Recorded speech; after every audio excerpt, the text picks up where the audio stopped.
تھوڑا سا مشکل سے جمعہ پڑھنا پڑ جائے نا اور تھوڑا سا مشکل سے پڑھانا پڑ جائے تو ہم دین کے بہت بڑے خدمت گزار بن جاتے ہیں. یہ دیکھو سجدے کتنی مشکل سے ہو رہے ہیں، یہ دیکھو سجدے کتنی مشکل سے ہو رہے ہیں، کتنی مشکل سے. حضور کے سر انور پر روجڑی رکھ دی. یہ وہ وقت ہے کہ نہ تو چچا ابو طالب ہیں جو پہنچ جاتے، نہ جناب ختیجہ ہیں جو بندوبست کرتی. تو کسی نے نہ جناب ختیجہ کے دروازے کے سامنے منہ کر کے کہا کہ محبوب کے گھر والوں، حضور کے سر اقدس پر روجڑی رکھ دی ہے کسی، اور حضور سر اقدس اٹھاتے ہیں تو تکلیف محسوس کرتے ہیں. جناب فاطمہ کہتی پہلا دیہڑا تھا جب میں چہرے پہ کپڑا ڈال کے نہ تو اپنے بابا کے لیے نکلی. فرماتی پہلا دن تھا، میں حرم کعبہ میں پہنچی، حضور کو سجدے میں دیکھا تو چھوٹے چھوٹے ہاتھوں سے میں نے اوجڑی نیچے گرائی. حضور بولے کچھ نہیں، نہ میں نے کوئی بات کی. میں نے حضور کی انگلی کو تھاما اور میں کنویں پہ لے آئی. حضور بھی نہیں بولے. جناب سیدہ فرماتی میں بھی نہیں بولی. حضور بیٹھ گئے اور میں کنویں سے پانی نکالنے لگی. میں حضور کی زلفیں دھوتی جاتی اور حضور روتے جاتے، زلفیں دھوتی جاتی اور حضور روتے جاتے. پھر حضرت فاطمہ نے جب حضور کی زلفیں دھو لی تو ہاتھ اٹھائے، کہا اللہ کہ جنہوں نے میرے بابا کو تکلیف دی ہے نا ان کو برباد کر دے. میں رات روایت پڑھ رہا تھا مشکات سے تو میں حیران ہو رہا تھا کہ یہ عجیب منظر ہے، یہ عجیب منظر ہے کہ جب طائف والے پتھر مارے اور نبی کریم علیہ السلام سے حضرت زید بن حارثہ کہ حضور دعا کریں گے تباہ ہو جائے، تو نبی پاک کہ نہیں زید میں نے نہیں ان کے لیے تباہی کی دعا کرنی، یہ نہیں ٹھیک ہوتے تو ہو سکتا ہے ان کی نسلیں ٹھیک ہو جائیں. اور جب احد میں وہ لوگ پتھر مار کے دانت شہید کر دیں، حضرت ابوبکر صدیق جیسی ٹھنڈی طبیعت کا آدمی عرض کرے حضور دعا کریں گے تباہ ہو جائے، تو حضور نے فرمایا اللہم اہدی قومی فإنہم لا یعلمون، یا اللہ میری قوم کو ہدایت دے، یہ جانتے نہیں یہ کیا کر رہے ہیں.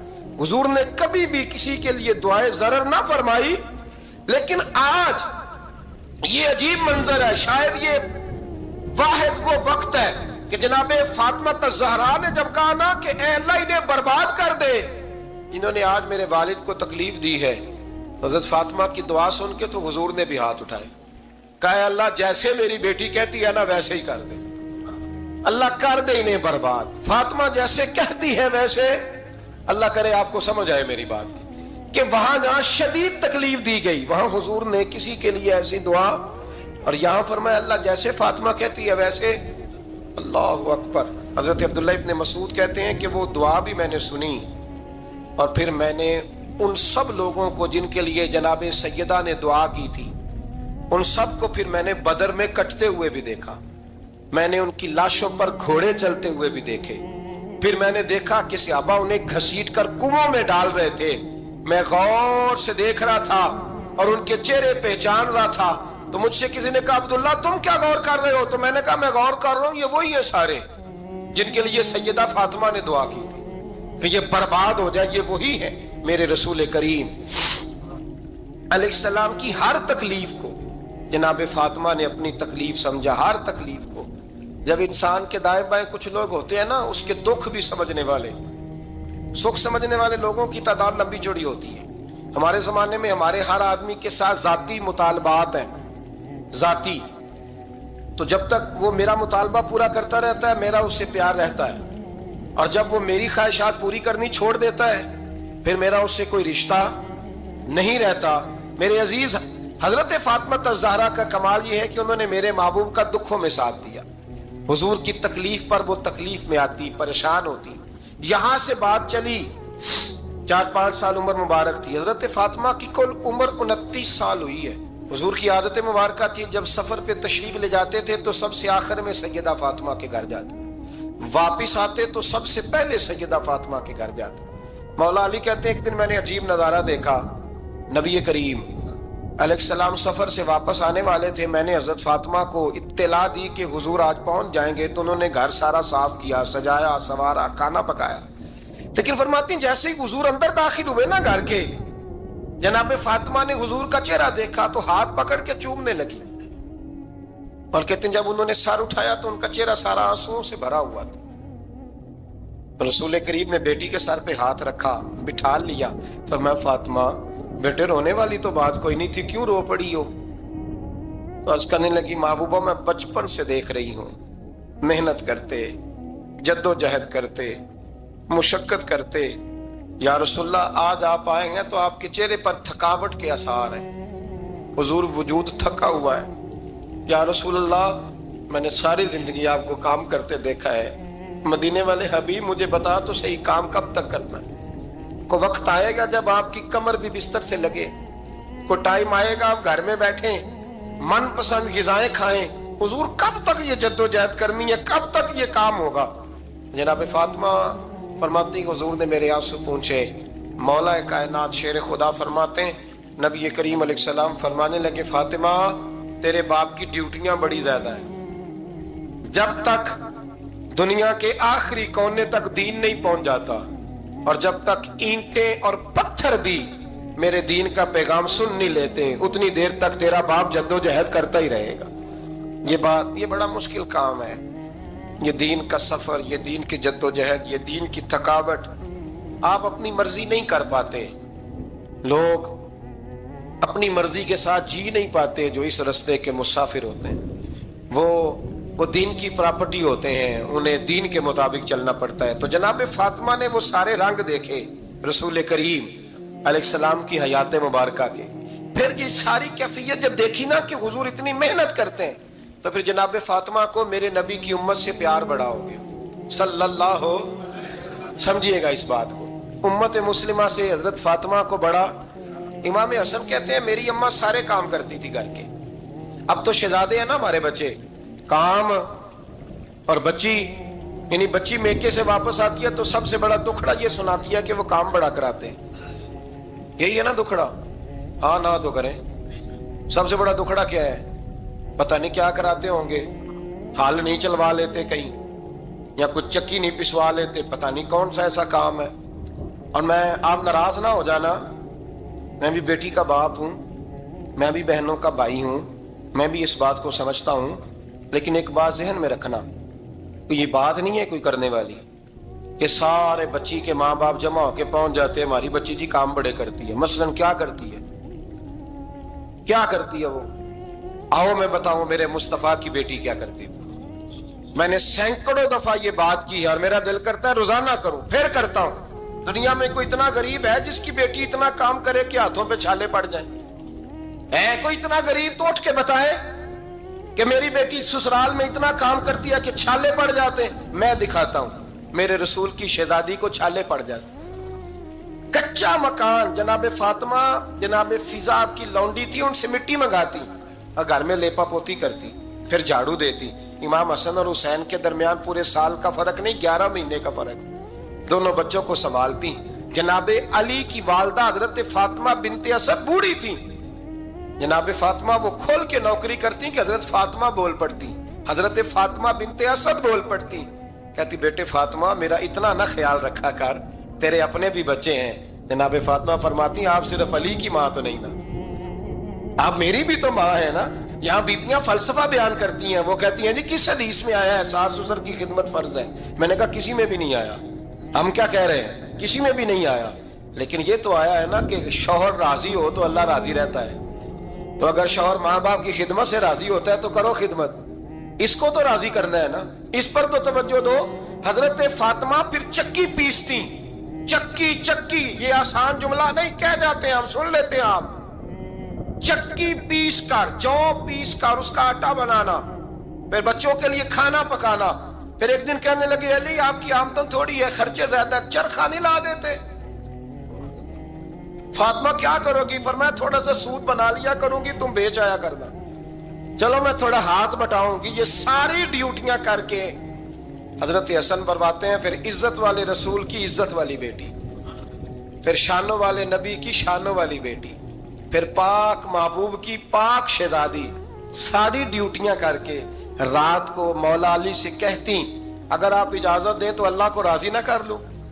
حضرت علی فرماتے فاطمہ جیسے دل کرے۔ تو امام حسن کہتے ہیں پھر میری ماں مصلی بچھا لیتی، مصلی، اور پھر ساری رات وہ نماز پڑھتی، ساری رات، اور فرماتے ہیں جب سویرے ہاتھ اٹھاتی تو پہلی دعا یہ کرتی اے اللہ میرے رسول کی امت پہ رحم فرما، اے اللہ میرے رسول کی امت پہ رحم فرما. تو کہتے ہیں زمانے بیت گئے یہ دعا سنتے. تو ایک دن میں قریب گیا تو میں نے کہا امی حضور کوئی دعا میرے لیے بھی کر دیں, کوئی حسین کے لیے بھی کر دیں, کوئی زینب کے لیے بھی کر دیں.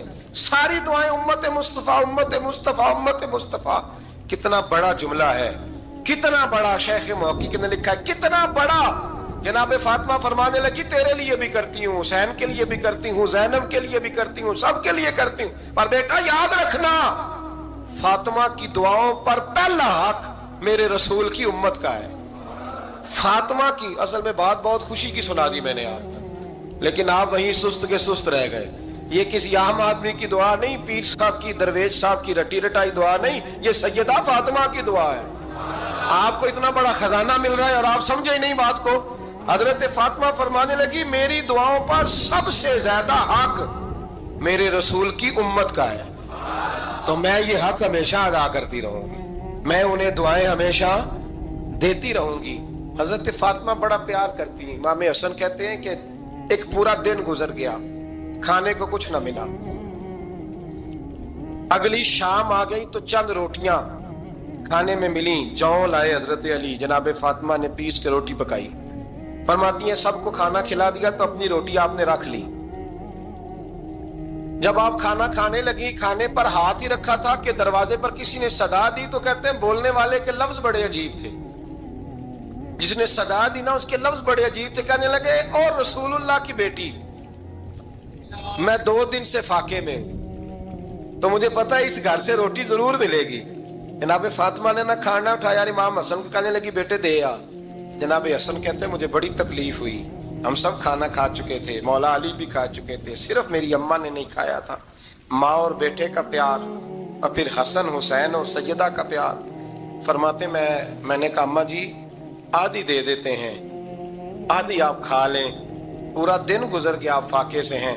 تو کہتے ہیں حضرت فاطمہ نے میرے سر پہ ہاتھ رکھا, پھر میرا ماتھا چوما. کہنے لگی بیٹا تو نے اس کی آواز نہیں نہ سنی جس نے صدا لگائی. اس نے نہ تو علی سے بات کی نہ تیرے ساتھ بات کی, اس نے تو کہا رسول اللہ کی بیٹی. تم نے صدا نہیں نہ سنی, اس کے لفظ کیا ہے, اس نے تو میرے ساتھ بات کی. اور پھر فرمایا بیٹے میں 1 دن سے فاقے میں ہوں, وہ 2 دن سے فاقے میں, میرا 1 دن گزارا اور ہو جائے گا امت کے ساتھ. ایک دن نا ایک نبی پاک کی بارگاہ میں شخص آیا, اس نے کلمہ پڑھا. قبیلہ بنو سلیم سے اس کا تعلق تھا. نبی کریم علیہ السلام نے اس سے اس کی مالی حالت پوچھی. تو عرض کرنے لگا یا رسول اللہ صلی اللہ علیہ وسلم میرے قبیلے میں 3000 لوگ ہیں اور سب سے غریب میں ہی ہوں. نبی کریم صلی اللہ تعالی علیہ وسلم نے فرمایا اس کی مدد کرو بھائی. حضرت سعد بن عبادہ اٹھے تو انہوں نے نا اس کو کہا کہ میری اونٹنی باہر کھڑی ہے, تو یہاں سے اٹھ کے چل, میں اونٹنی تجھے دیتا ہوں. مولا علی شیر خدا اسی وقت اٹھے اور آپ نے اپنے سر سے امامہ شریف اتارا. فرمایا میں نے کل ہی خریدا ہے, یہ میں تمہیں تحفے میں دیتا ہوں. حضور نے نا حضرت سلمان فارسی کی ڈیوٹی لگائی. فرمایا اسے سواری بھی مل گئی, کپڑے بھی مل گئے, اس کے کھانے کا بندوبست کر, پتہ کر کس گھر میں کھانا ہے تو لا. حضرت سلمان فارسی کہتے ہیں میں گلی میں نکلا تو پہلی نظر میری سیدہ فاطمہ کے دروازے پہ پڑی. میں نے دستک دی, سیدہ فاطمہ اندر سے بولی کون ہے؟ میں نے کہا میں غلام سلمان فارسی. جناب فاطمہ تزارا سے میں نے عرض کی ایک بندہ آیا ہے, کلمہ پڑھا ہے, اور وہ کہتا ہے 3000 آدمی میرے قبیلے میں ہیں اور سب سے غریب میں ہوں. تو اماں جی اس کو مولا علی نے امامہ دے دیا ہے اور حضرت سعد بن عبادہ رضی اللہ تعالیٰ عنہ نے اونٹنی دے دی ہے. اب وہ حضرت فاطمہ فرما سکتی تھی کہ جب شیر خدا نے دے دیا ہے تو ہمارا تو حصہ پڑ گیا. تو فرمانے لگی بھئی میرے ساتھ کیا مطالبہ ہے بتاؤ, جلدی کرو. کہا کھانا نہیں کھایا اس نے. تو آپ فرمانے لگی کھانا دیتے ہیں. حضرت سلمان فارسی کہنے لگے اماں جی کھانے میں کیا ہے؟ تو کہنے لگی کچھ بھی نہیں, 3 دن ہو گئے حسن حسین نے روٹی نہیں کھائی, پر بڑا کچھ ہے میں دیتی ہوں. کہتے میں سوچ میں پڑ گیا کہ انہوں نے 3 دن سے نہیں کھایا, پھر بھی بڑا کچھ ہے. پھر بھی ہم نے نا جو کھایا ہے اور باقی کا سالن فریج میں رکھا ہے, پرسوں والا بھی فریز ہوا پڑا ہے, شام کی سبزی آ گئی. کسی نے پوچھا حال کیا؟ کہتا سب سے غریب میں ہی ہوں, بڑا ماڑا بندہ ہوں, رو پڑیں گے, پریشان. کہا بچوں نے 3 دن سے روٹی نہیں کھائی, پر سلمان بڑا دیا ہے میرے اللہ نے, بڑا کچھ ہے. تو کہا اماں جی پھر کرنا کیا ہے؟ فرمایا تو ٹھہر نا میں بتاتی ہوں. کمبل پڑا تھا, بسترا سمجھ لیں, موٹا اوڑھنے کا, خدر کا. حضرت فاطمہ جلدی سے لائیں.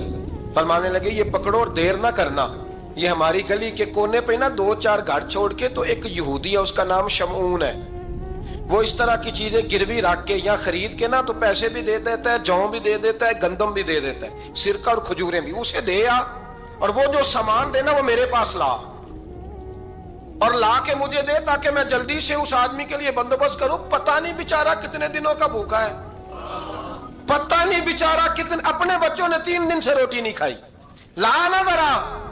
حضرت سلمان فارسی کہتے ہیں میں نے تھوڑا توقف کیا کہ میں آپ کا بستر لے جاؤں، یہ کمبل لے جاؤں، تو فرمانے لگی حکم ہے میرا، وہ جانا پڑے گا۔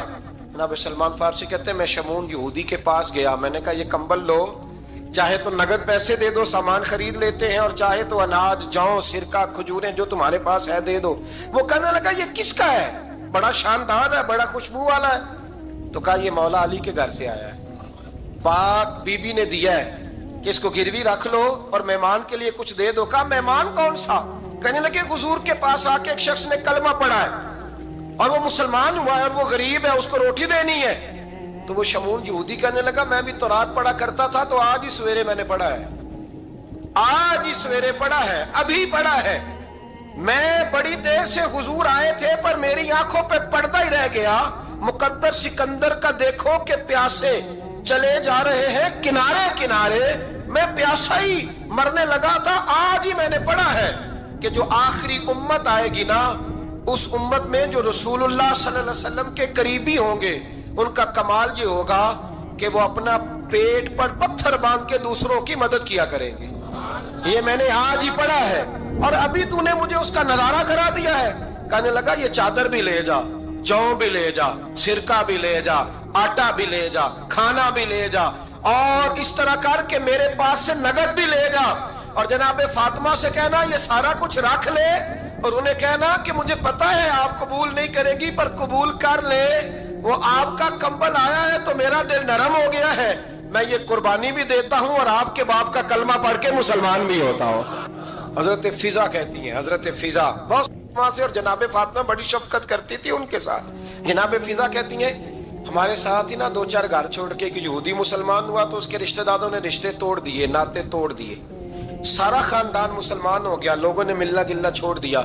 فرماتے ہیں کہ اس کی بیوی فوت ہو گئی۔ السلام نے جب ان کو لے کے حضور داخل ہوئے تو جناب فاطمہ نے آنکھیں جھکا لی، پردہ کر لیا، تو حضور نے فرمایا بیٹی وہ تو نابینا ہے، تو عرض کرنے لگی حضور مجھے تو نظر آ رہا ہے نا۔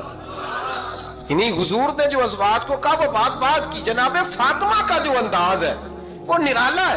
تو حضرت علی کہتے ہیں جناب فاطمہ نے جواب دیا کہ بہترین عورت وہ جسے نہ کبھی غیر محرم دیکھا ہو اور نہ غیر محرم نے کبھی، وہ بی بی نے بھی کبھی غیر محرم بندہ نہ دیکھا ہو، دیکھا ہی نہ ہو اس نے۔ یہ پوائنٹ ذرا مشکل ہے، سمجھنے والا ہے۔ تو حضرت علی کہتے ہیں میں وہاں سے گردن جھکائی اور بیچ آ کے بیٹھ گیا، بات ابھی جاری تھی۔ حضور نے فرمایا آتا ہے کسی کو جواب؟ تو کہتے ہیں میں نے ہاتھ کھڑا کیا، میں نے کو حضور آتا ہے، تو حضور مسکرا پڑے، فرمایا چل بتا۔ میں نے عرض کی حضور بہترین عورت وہ ہے کہ نہ کبھی اسے غیر محرم نے دیکھا ہو نہ اس نے کبھی غیر محرم دیکھا ہو۔ تو حضرت علی کہتے ہیں شاباش مجھے ملنی چاہیے تھی نا۔ حضور مسکرا پڑے، کہنے لگے میں نے تو پہلے کہا ہے فاطمہ تو بدعت منی، فاطمہ میرے جگر کا ٹکڑا ہے، میں نے تو بڑا پہلے کہہ دیا ہے۔ تو کہتے ہیں صحابہ میری طرف دیکھنے لگے کہ یہ تو تعریف فاطمہ کی ہونے لگ گئی ہے۔ تو میں نے کہا کیا کریں، اس محبوب کو بتایا ہے جس کے لیے اللہ نے کوئی پردہ رکھا ہی نہیں، سارے پردے کھول دیے۔ حضرت فاطمہ کے وصال کا وقت آیا، انتقال کا، تو حضرت اسماء بنت امیس کو بلایا اور بلا کے فرمانے لگی تو مجھے غسل دینا اور سوائے میرے شوہر مولا علی کے کسی اور سے مدد بھی نہ لینا۔ اور فرمانے لگی میں نے حبشہ کے بارے میں سنا ہے کہ وہاں جب بیویوں کا جنازہ اٹھتا تھا تو وہ لوگ چارپائی کے اوپر یوں کر کے اس طرح کر کے لکڑیاں لگاتے تھے، نیچے باندھ لیتے تھے اور لکڑی میں لچک ہو تو اوپر جا کے پھر اس کو باندھ دیتے تھے تو پردہ بن جاتا تھا۔ فرمایا میں نے علی کو بتا دیا ہے، تمہیں بھی بتا رہی ہوں، جنازہ میرا رات کو اٹھانا اور لکڑیاں لگا کے نا تو اوپر پردہ کر لینا، میرے وجود پر پڑی ہوئی چادر پر بھی کسی کی نظر نہیں پڑنی چاہیے۔ رات کو جنازہ اٹھانا اور رات کو مجھے دفن کر دینا۔ مدینہ منورہ میں حضور کے وصال ظاہری کے 6 ماہ بعد جناب فاطمہ الزہرا کا جنازہ اٹھا۔ تو مسجد نبوی شریف سے ایک شخص اپنی داڑھی آنسوؤں سے بھگوتا ہوا نکلا. حضرت ابوبکر صدیق نے کھڑا کر کے پوچھا کیوں نبی پاک کے چچا عباس روتے کیوں ہو؟ حضرت عباس کہنے لگے پہلے حضور گئے تھے، اب نبی پاک کی تصویر بھی چلی گئی. کیا ہوا؟ کہ جناب فاطمہ کا وصال ہوا. پھر سے ایک دفعہ مدینے میں رات آئی، پھر سے شام ہوئی، پھر سے جنازہ اٹھا. شیر خدا علی المرتضیٰ رضی اللہ تعالیٰ عنہ نے، حضرت عباس نے، حضرت قسم الدین عباس نے، حضرت عبداللہ ابن عباس نے تدفین سے فارغ ہوئے. ایک روایت ہے کہ حضرت عباس نے جنازہ پڑھا اور ایک مستند روایت ہے کہ حضرت ابوبکر صدیق نے جنازہ پڑھایا. اور جب جنازہ پڑھا کر کے باہر نکلے تو حضرت علی شیر خدا کی آنکھوں میں آنسو تھے. اتنے کالی روتے کیوں ہو؟ فرمانے لگے صرف فاطمہ نہیں گئی، مصطفیٰ کریم کی امت کے لیے دعائیں کرنے والا ایک بڑا ہاتھ رخصت ہوا ہے. ایک بڑا ہاتھ جناب فاطمہ الزہرا نے 29 سال کی عمر مبارک گزاری. میں نے پہلے بھی ایک دفعہ یہ موضوع بیان کیا تھا تو میں نے بات کر دی تھی، کیونکہ میں نے نہیں کی، وہ بات کسی اور کی ہے، کرنی بڑی ضروری ہے. علامہ اقبال کہنے لگے، اسرار بے خودی میں لکھنے لگے کہ فاطمہ جو تو نے کیا ہے وہ کوئی نہیں کر سکتا. اقبال کہنے لگے فاطمہ جب تجھے دیکھتا ہوں نا تڑپ اٹھتا ہوں. کہنے لگے اے فاطمہ میرے رسول کریم نے نا میرے پاؤں میں شریعت کی زنجیریں باندھ دی ہیں، اگر مجھے شریعت منع نہ کرتی، حضور پابند نہ کرتے تو میں کعبے کا طواف نہ کرتا، تیری قبر کا طواف کرتا. فاطمہ تو نے 29 سال میں وہ انقلاب برپا کیا، امت پر وہ رحمت کی. علی کے گھر کی ہے عزت، علی سے سنتے ہیں. نبی کے گھر کی ہے عزت، نبی سے سنتے ہیں. وہ جس نے معزز کیا گھرانے کو، حسین پال کے جس نے دیا زمانے کو. اور میرے اعلیٰ حضرت فرماتے ہیں سیدہ زاہدہ طیبہ طاہرہ. کبھی آپ اگلا فقرہ سنے نے تو بریلی کے امام نے حد کر دی. فرمانے لگے جان احمد کی راحت پہ لاکھوں سلام. جان احمد کہتے ہیں نبی پاک کی جو جان ہے وہ سیدہ فاطمہ ہے. اور صرف جان نہیں، یہ وہ والی حضور کی جان ہے جس سے نبی پاک سکون حاصل کرتے ہیں، راحت حاصل کرتے ہیں. جان احمد کی راحت پہ. اور اس کا ایک ترجمہ یہ ہے کہ نبی پاک کی جان کو سکون حضرت فاطمہ کی وجہ سے ملتا. جان احمد کی راحت پہ لاکھوں سلام. اور حضرت حسنین کریمین کا ذکر کرتے ہوئے فرماتے ہیں آپ تطہیر سے جس میں پودے جمے. حضرت فاطمہ کے بارے میں